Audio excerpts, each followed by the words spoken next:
Halo pasukan aliansi, di video ini kita akan membahas tentang pemuda paling sesat di Jepang. Penemuan pemuda tersesat asal Jepang tersebut menimbulkan salah satu misteri paling terkenal di Jepang, yaitu misteri tanda SOS di Gunung Asahi, Hokkaido, Jepang. Inilah kisah pemuda tersesat asal Jepang. Tanggal 24 Juli tahun 1989, dua orang pria melaporkan ketersesatan mereka kepada tim SAR Jepang.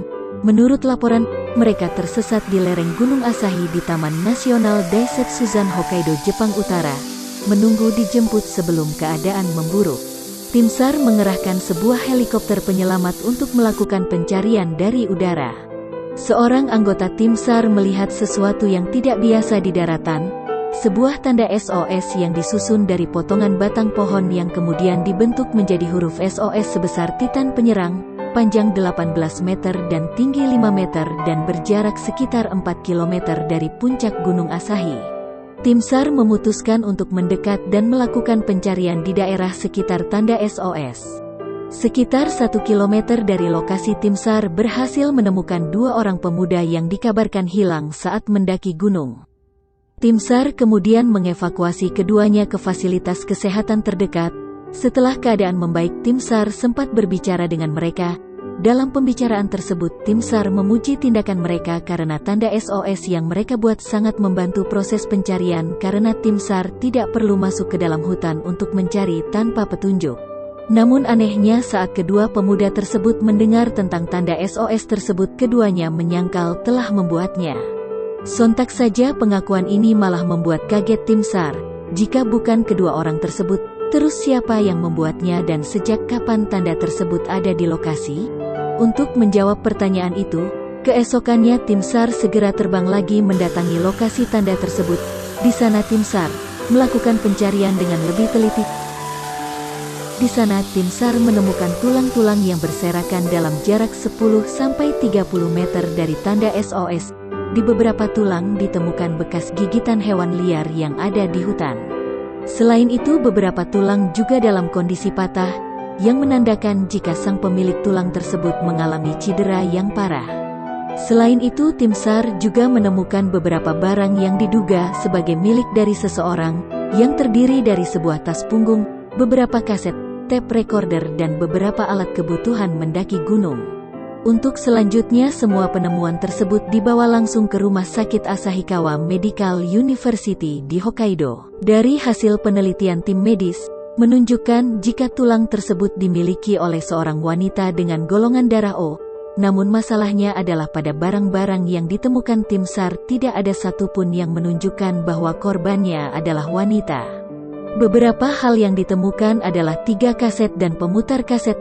2 kaset berisi original soundtrack dari anime Macross dan Magical Princess Minky Momo, yang sempat tayang di TV antara tahun 1982 hingga 1984. Kaset ketiga berisi sebuah pesan permintaan tolong dengan suara pria yang isinya kurang lebih, "Aku tidak bisa bergerak, di tebing, SOS, tolong aku, tempatnya adalah di mana aku bertemu helikopter pertama kali, aku tidak bisa pergi ke atas, tolong aku, terperosok dalam sasa, angkat aku dari sini," dalam bahasa Jepang. Kemungkinan rekaman kaset itu akan diputar ketika helikopter penyelamat melakukan pencarian lagi, karena kemungkinan korban sudah tidak memiliki tenaga lagi untuk berteriak. Selain itu, barang penting lain yang ditemukan adalah sebuah kartu identitas atas nama Kenji Iwamura, seorang pendaki yang hilang 5 tahun sebelumnya. Semua jadi membingungkan menurut tim medis. Korban adalah wanita, namun bukti yang ada mengarah ke pendaki pria yang hilang 5 tahun sebelumnya. Namun setelah beberapa hari, pihak Rumah Sakit Asahikawa Medical University mengatakan mereka melakukan kesalahan dalam proses yang pertama dan berdasarkan proses penyelidikan akhir ditemukan bahwa tulang tersebut dimiliki oleh seorang pria dengan golongan darah A, yang bisa disimpulkan bahwa tulang tersebut milik Kenji Iwamura, sang pemuda tersesat. Jika ditarik ke belakang, sebenarnya tim SAR sudah pernah melakukan pencarian orang hilang di Gunung Asahi pada tahun 1985, dan memang pernah terbang di atas lokasi tanda SOS tersebut. namun tidak berhasil menemukan orang hilang tersebut, bahkan hingga saat itu korban belum pernah ditemukan. Sampai pada penemuan tanda SOS tersebut. Selain itu, pesawat pemetaan wilayah milik pemerintah Jepang juga pernah memotret wilayah tersebut, namun karena terlalu tinggi mereka tidak bisa melihat tanda SOS tersebut.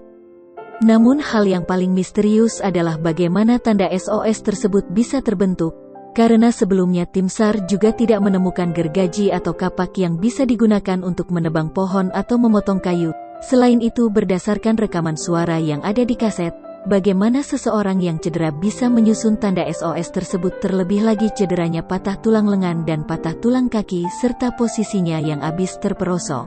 Jika dia memang tidak terluka sebelum membuat tanda SOS, kenapa Kenji Iwamura tidak langsung menuruni gunung saja? Paling tidak ada kemungkinan Kenji bisa bertemu orang di jalan dan meminta bantuan, karena jarak pemukiman terdekat dari tanda SOS hanya 9 km dan bisa ditempuh dengan menyusuri sungai. Tapi jika sebenarnya ada orang lain yang membantu Kenji untuk membuat tanda SOS, kenapa orang itu tidak melapor kepada tim SAR dan malah meninggalkan Kenji sendirian? Apakah Kenji Iwamura menggunakan kekuatan Titan Shifter untuk membuat tanda SOS tersebut? Mengingat jika memang Kenji sedang mengalami luka patah tulang, tidak mungkin dia bisa membuat tanda SOS tersebut, bahkan tanpa alat seperti pisau, kapak, atau gergaji yang bisa digunakan. Misteri lainnya adalah mengapa tim SAR Jepang memilih menggunakan helikopter untuk mencari orang hilang di gunung, kenapa tidak menggunakan saman atau dukun saja seperti Gojo Satoru dan kawan-kawan. Namun, itulah kisah pemuda tersesat di Jepang yang masih menyisakan misteri hingga saat ini. Dari kisah ini kita bisa belajar bahwa kadang usaha keras bisa saja mengkhianati hasil. Kenji Iwamura mungkin sudah berusaha membuat tanda SOS yang cukup besar, yang cara membuatnya pun menjadi misteri, terlebih lagi kondisinya yang tidak masuk akal untuk menebang pohon, memotong kayu dan memindahkan batang pohon untuk membentuk huruf SOS. Bahkan dia merekam suaranya untuk meminta bantuan kepada helikopter jika nanti dia tidak bisa berteriak lagi. Harus diakui kemampuan survivalnya bisa dibilang sangat hebat dan berada di atas rata-rata orang Indonesia. Namun tetap saja dia gagal dinotis oleh tim SAR. Bagaimana menurut pendapat kalian? Apakah tindakan Kenji Iwamura ini termasuk gejala hipoksia? Sesuatu yang sering terjadi kepada para pendaki gunung saat kekurangan pasokan oksigen, ataukah tim SAR yang kurang bekerja keras untuk menemukan keberadaan Kenji pada tahun 1985? Jangan lupa subscribe buat yang belum, like jika kalian suka, kalau ada yang kurang atau mau nambahin silahkan tulis di kolom komentar. Sayonara.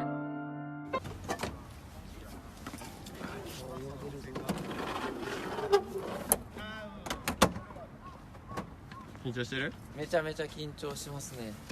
ドッキドキですよ。